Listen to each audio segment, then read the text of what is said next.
Whether it be first-person shooters or third-person shooters or maybe even top-down shooters, hero shooters and the concept behind it has always been really interesting to me. It doesn't normally matter what kind of format they use, whether it be a first-person or a third-person perspective. All hero shooters relatively have the same type of concept. You know how in games like Call of Duty or Battlefield, any of the typical first-person shooters, you get to pick a specific person and you have a multitude of weapons that you can use to make your own classes? Well, with hero shooters, it's the complete opposite. You have a collection of different characters, all with their own guns and abilities that you can use to take out other players. These tend to be mainly multiplayer games. You want to play with a different firearm and ability? You can't just switch your class or edit it to do something different. You need to pick another character. Rather than having 5 creator class slots for one person, each person in the game is its own custom class. Now, throughout the past decade, we've seen a variety of different hero shooters, but I think my earliest memory of a hero shooter, and probably one of the most popular, is Team Fortress 2. Team Fortress 2 was a hero shooter released in 2007 by Valve Corporation, which is also the people who made Half-Life. And from what I've seen, it is considered one of the best and most important games released of that genre. So the game works like this. There's 9 different mercenaries, each with their own weapons and abilities, each with their own personalities and a variety of game modes. You got a map full of like 16 players, each with their own weapons going back and forth, covering different objectives. Objectives like capture the flag, which I'm pretty sure speaks for itself. You have attack and defend, where one team tries to capture all the points that the other team has. King of the Hill, which is in literally every single shooter game ever, and control points, which in a way is kind of like this game's version of domination. A number of control points scattered around the map for each team to try and take control of. There's a bunch of other game modes and maps involved in this game. I'm not going to speak about it because this is not a Team Fortress video, but check it out if you ever get the chance. This game is heavily beloved by its fan base, so much so that it completely overshadows the game that it sequels, Team Fortress 1. I've never even played Team Fortress 1. The idea's never crossed my mind. But that second one, man, Valve hit a home run with it. So much so that after Team Fortress 2 was released, I'll say within a good 10 to 12 years, a variety of different hero shooters just spawned out of nowhere. The 2010s was filled with hero shooters, man. Battleborn, I don't even know if people still play that. Valorant, Paladins, Apex Legends, Plants vs. Zombies. The hero shooter was so prominent that games that never even did that shit before, like big franchises, they started doing the shit. Call of Duty, like Black Ops 3, and I'll say even Infinity Warfare, I'll classify those as hero shooters, at least the multiplayer aspect. Campaign and zombies were their own thing, typical Call of Duty shit, but once you get into the multiplayer, especially for Black Ops 3, since they started that shit within that franchise, I would definitely put that in the hero shooter category. You could create your own class, and tote your own guns, but that specialist aspect of the game that they introduced in BO3, that was definitely inspired by hero shooters. Each character had its own background and special abilities that they can use to help affect the game. Outside of creator class, I'd put that in the category. Now, outside of those and among others, the 2 biggest hero shooters was Rainbow Six Siege and Overwatch. Now, I preferred Rainbow Six Siege, but I gotta say Overwatch was still way bigger of a hero shooter than Rainbow Six was. Like between 2010 and 2020, the 2010s, Overwatch dominated the hero shooter category. That game was like the face of it for a long period of time. And if we're keeping it real, I really don't know why. When I look at all the shooters that came out during that time period, I genuinely don't know why Overwatch became the most popular. I don't think I was paying enough attention during that time. Maybe they had better promotion, maybe they had better gameplay. Maybe their characters were more marketable. I don't know. But nonetheless, they ended up becoming the biggest hero shooter out of that era. Overwatch was literally everywhere. You couldn't go to a video game convention without seeing somebody dressed up as one of the characters. People of all ages played the game. Kids, teenagers, adults. Damn near the majority of my friends played this shit constantly. Like, that's how I first got into it. My friends were the ones who got me playing Overwatch to begin with. Overwatch had a very wide variety of different characters. Remember how I said Team Fortress had like 9? Well, Overwatch started out with 21. And throughout the time of its release, it kept releasing more and more characters. So much so that it's doubled. As of now, they have 42 characters. The handling of Overwatch was very well done. Every like 2 or 3 months, you would get a collection of new characters and maps and sometimes new game modes, all throughout a span of like what? 5 years until the second one? And you know, now that I think about it, that's probably the main reason why it lasted so much longer than the other hero shooters that came out during that time. It's because it was properly supported by its creators. To wrap up my point, after its release, Overwatch took over as the new face of hero shooters for the current generation. Now, I'm assuming you're all familiar with this term. If you're the hero, you live long enough to see yourself become the villain, and that's exactly what happened with Overwatch. Eventually, people started to turn on the game for a variety of reasons. Some people felt like it was repetitive, some people thought it was overrated, but those are like the smaller parts. Then those types of complaints tended to be from people who are more casual fans. Now, if you were to go a little deeper, it's a lot more than that. Broken promises, removal of shit that didn't need to be removed, improper balancing of numerous characters. Now, I'm no hardcore Overwatch fan, right? But for the most part, and mainly due to my friends, I've seen the gripe and the strife and the back and forth between a lot of the fans who are part of that community and Blizzard, the people who made the shit. Every week it was something. At first I took it as them just being whiners. And then we get to Overwatch 2. And at that point, that's when I finally realized a lot of the issues that my friends was talking about was real. There's a major disconnect between Blizzard and its fan base. Story modes, PvE gameplay, skill trees, there was a lot of promises with the second game, and not a single one was delivered. Overwatch 2 was a glorified expansion of Overwatch 1. They shouldn't have even called it a sequel. It could have easily been an expansion pack. People were pissed. I was pissed. And I'm not even a hardcore Overwatch fan like that. Y'all know how I feel about sequels. Do what you did in the first one, but make it better and add more shit. They didn't do any of that. Between broken promises and a lack of trust, the relationship between Blizzard and its fans was non-existent. And to make matters worse, there was no competition. Everything else failed, or just straight up wasn't as good. Valorant wasn't beating Overwatch. Paladins for sure wasn't beating Overwatch. Call of Duty kind of dropped the whole hero shooter dynamic with the multiplayer after Infinite Warfare,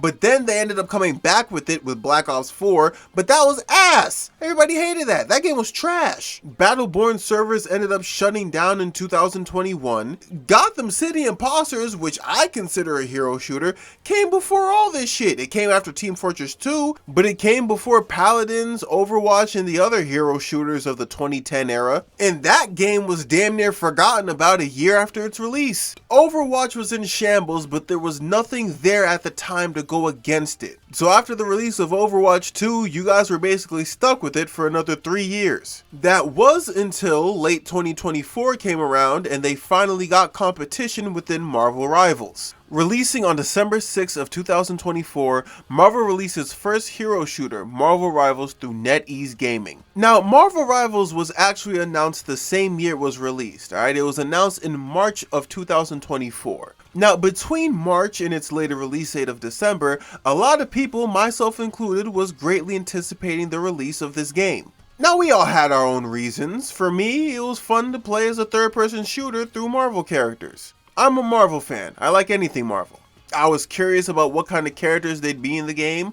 I was curious about how they'd execute it. You know, I'm not gonna lie, I was a little nervous at first. I was hoping it wasn't gonna be another Overwatch clone. A few people thought that. Now, other people who anticipated the game, their reasoning for it was they wanted competition and wanted to play something outside of Overwatch. After having ongoing battles with Overwatch's creators, they were excited to finally get something new. And apparently Marvel Rivals was the answer to that. Now, I mentioned a second ago that I was a little nervous because I didn't want it to be an Overwatch clone with Marvel labels slapped on it. I mean, I was still gonna play it because, I mean, you know, it's Marvel, and I like to give games a shot before I judge them. And fast forward, come the release of Marvel Rivals, I'm so glad I gave it a shot. Much like the other games I described previously, Marvel Rivals is your typical hero shooter. However, the main thing that separates them from a Team Fortress or an Overwatch is rather than having to make completely new characters specifically for the game,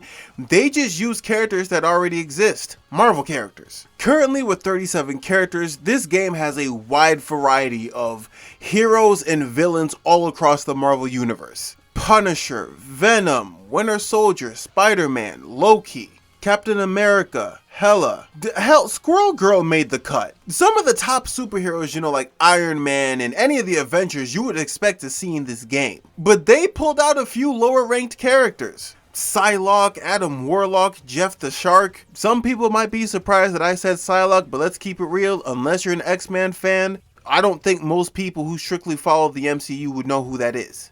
And the most notable being Luna Star, who we'll talk about later. The game is a third-person shooter where each character has powers and abilities that reflect their actual movesets from the comics. For example, Spider-Man's a web slinger, so his abilities revolve around web shootings, web swinging, or just web moves in general. The Punisher resorts to firearms, so his special abilities revolve around guns. He can switch between an assault rifle and a shotgun, while also having the ability to use weapons like a smoke grenade, a turret, or a zipline.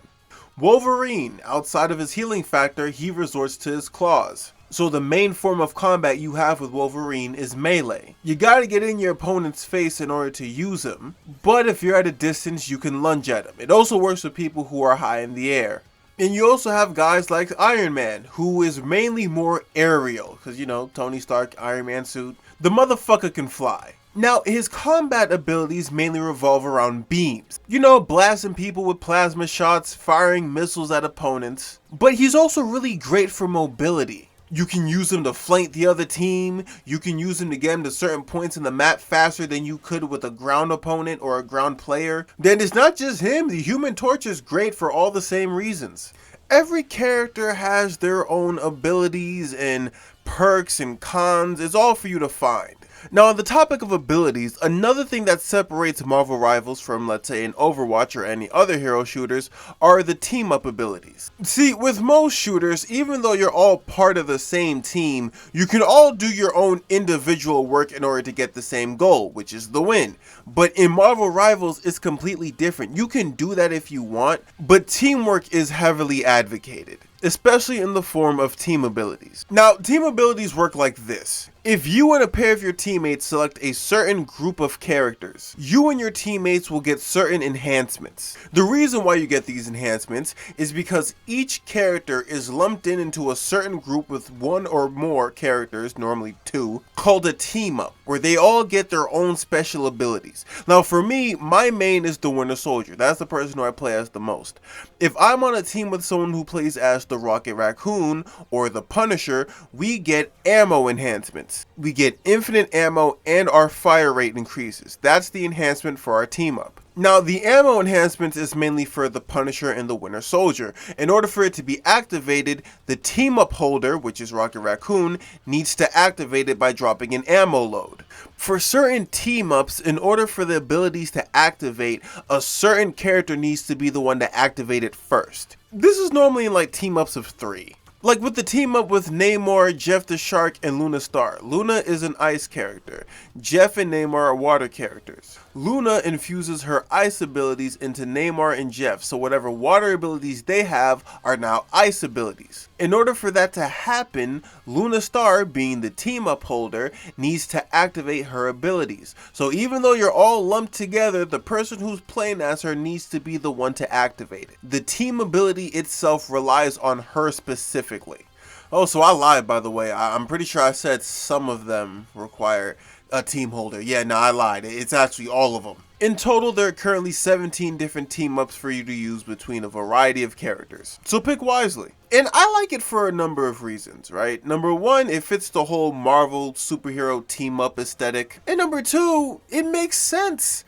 Yeah, no shit you'd have team abilities in a team-based games. I don't really see that happen in too many team-based games, at least the ones that I've played. Especially in shooters, man. Whenever you have, whether it's a first-person shooter like, I don't know, Call of Duty or Battlefield, or if it's a hero shooter like Paladins or Rainbow Six, you don't really see too many people working together. Everybody has their own style and their own way. For everybody, it's a fend for themselves type of thing. Hell, some people don't even follow the objective. They're just just here to score points and do whatever the fuck. But with Marvel Rivals, it's not just a game that encourages you to work together, but it rewards you for doing so. And that's not to say you don't run into people who, pull the whole Rambo thing where even though they have 4 other people, they just run off and do their own thing. I'm not saying that's not a thing in the game. That's a thing in every game. Everybody thinks they're Rambo. I'm just happy to have a game that has a system that pushes cooperation. Now let's get on to the game modes. Marvel Rivals has a total of 5 game modes. The game modes include Convergence, Domination, Convoy, Conquest, and Doom Match. I'm not explaining Domination, you know what that shit is. Now, Doom Match is basically just free-for-all. You and 12 other players run around the map killing each other until you get to a certain number of kills and then win the match. Respawns are unlimited, and due to you not having teammates, you are free to use every character at your disposal. Now, Convoy is when you play as a team to help move an object from one point of the map to the other while defending it against the enemy. Now, if you're on the flip side, you and your team need to prevent the other team from getting it to point B. Now, as for Convergence, if you're playing as the offense, you need to attack a checkpoint that is held by the enemy. You hold it for as long as you can, well, until the time limit runs out, and if you hold it while the time limit's up, you win. It's literally the same game modes from any first-person shooter or hero shooter you've played, just with Marvel characters. Now, even though there are 5 initial game modes, every so often you get a 6th one, which is a special event, basically. For example, last month they had one called Clone Rumble, where basically you and every other player play as the exact same person. Then whatever the objective is, whether it be Convoy or Doom Match, you play it as the exact same person. You all come to a vote on who you want to play as in the beginning of the match, and throughout the game, you play as them. Wasn't really the biggest fan of it. I don't know, it's like everybody playing as the same person, it kind of felt harder to kill people. It's like what would happen if you fought an identical version of yourself. The fight would go on for basically ever. Now, nonetheless, it was temporary because these are limited game modes. They vary every month or so. Like I remember a couple months before that one, there was also this Rocket League / soccer type game mode. I can't remember the name of it. I'm gonna Google it when I get the chance. There are no guns involved. It's like Marvel Rocket League. You need to score in the other team's goalpost while also defending yours from theirs. You get to choose between 3 players: Iron Fist, Black Widow, and Star-Lord. These game modes are a nice addition of variety. I don't like every single one of them. Some of them hit better than others. Others I don't really play at all, depending on if I played it once or twice and didn't like it. But the constant variety of gimmick game modes is fun. Now, outside of the gameplay in the game modes, I enjoyed this game for what it is, and I enjoyed it for what I wanted it to be. And what I wanted it to be was competition. Earlier I talked about the popularity of Overwatch and how it basically became the face of the new generation of hero shooters. Well, as I said previously, despite the community turning on the game and the developers, there's not much they could have really done because there's nothing outside of Overwatch to kind of satisfy them. Think of Overwatch as 2002 Triple H. For 3 years, the man constantly held on to the World Heavyweight Championship and no one could dethrone him of it. That was Overwatch. Their reign of terror needed to come to an end. And that's why I'm glad Marvel Rivals dropped. I truly believe that the best bodies of work, the best kind of quality that you can ever get is through competition. You see, it's easy to get away with dumb shit and lying to your fans when no one's there to stop you. If you're at the top of the mountain, it really doesn't matter if people believe what you say or not. It doesn't matter if the sequel has the things that you say it was gonna have, because there's no other games that can satisfy the fans the way you do, because no one else is around. You are the only source of product, so it doesn't matter if you don't deliver it for certain amounts of months. They know that you're the only one that they can get it from. I mean, shit, look at 2K. 2K is a perfect example of this. Every year there's complaints from the fan base. Gameplay, patches, microtransactions, latency, replacements of parks and inclusion of cities. And then you ask one of the homies, hey, I've noticed you've been complaining about this shit a lot. If it's so bad, the fuck do you keep playing it for? And they hit you with the, yo, there's no other basketball games out. This is the only thing that we can do to hoop. Now, if you go back in time and you look during the days where they had competition with NBA Live, they were putting out some of the best bodies of work imaginable. In a basketball 2K sense, not like gaming. It's the same thing with Overwatch. Overwatch needed an NBA Live. It needs something to go back and forth with, to whereas if they have a bad idea, but the opposite has a good idea, they need to come up with a better idea to outshine their good, and vice versa. Let's say Overwatch does something good, and Marvel Rivals had a bad idea. They need to come up with a better idea to outshine Marvel Rivals. Wait, I mean Overwatch. The reason why I'm such a big advocate for this shit, it isn't because I fuck with Overwatch and Marvel Rivals. Fuck them. I'm talking about us. I'm an advocate for this shit because we benefit from this shit. If both parties are beefing, making good content to outmatch the other, we're the ones who eat the most. Man, let me tell you something. The same year NBA Live 09 came out alongside a 2K9, you think I picked a side? Fuck no, I bought them both. Well, my cousin bought them for the adults present in my life got them because I was a child. But the point is, I got both them bitches. You think I care about 2K and NBA Live enough to pick a side? No, I'm a gamer. I play video games. I don't pick sides. I like them all. And that's why I like Marvel Rivals so much, because now that Marvel Rivals is out, and in my opinion, I think it's a good game, I think them being so good is going to encourage the opposite side, Overwatch, to try to do better. Now we got two games that kind of do the same shit, doing good in their own ways. At the end of the day, the main source of benefit is for us. And that's the main reason why I advocate for it.